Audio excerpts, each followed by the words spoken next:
Зайкин, do you speak?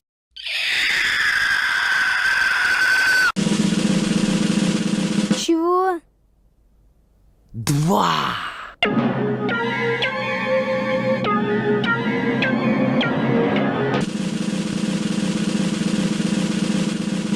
Белкин, do you speak?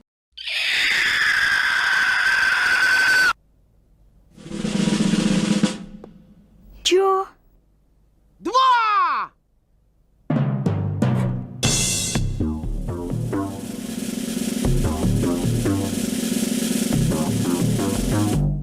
Ванечкин, do you speak?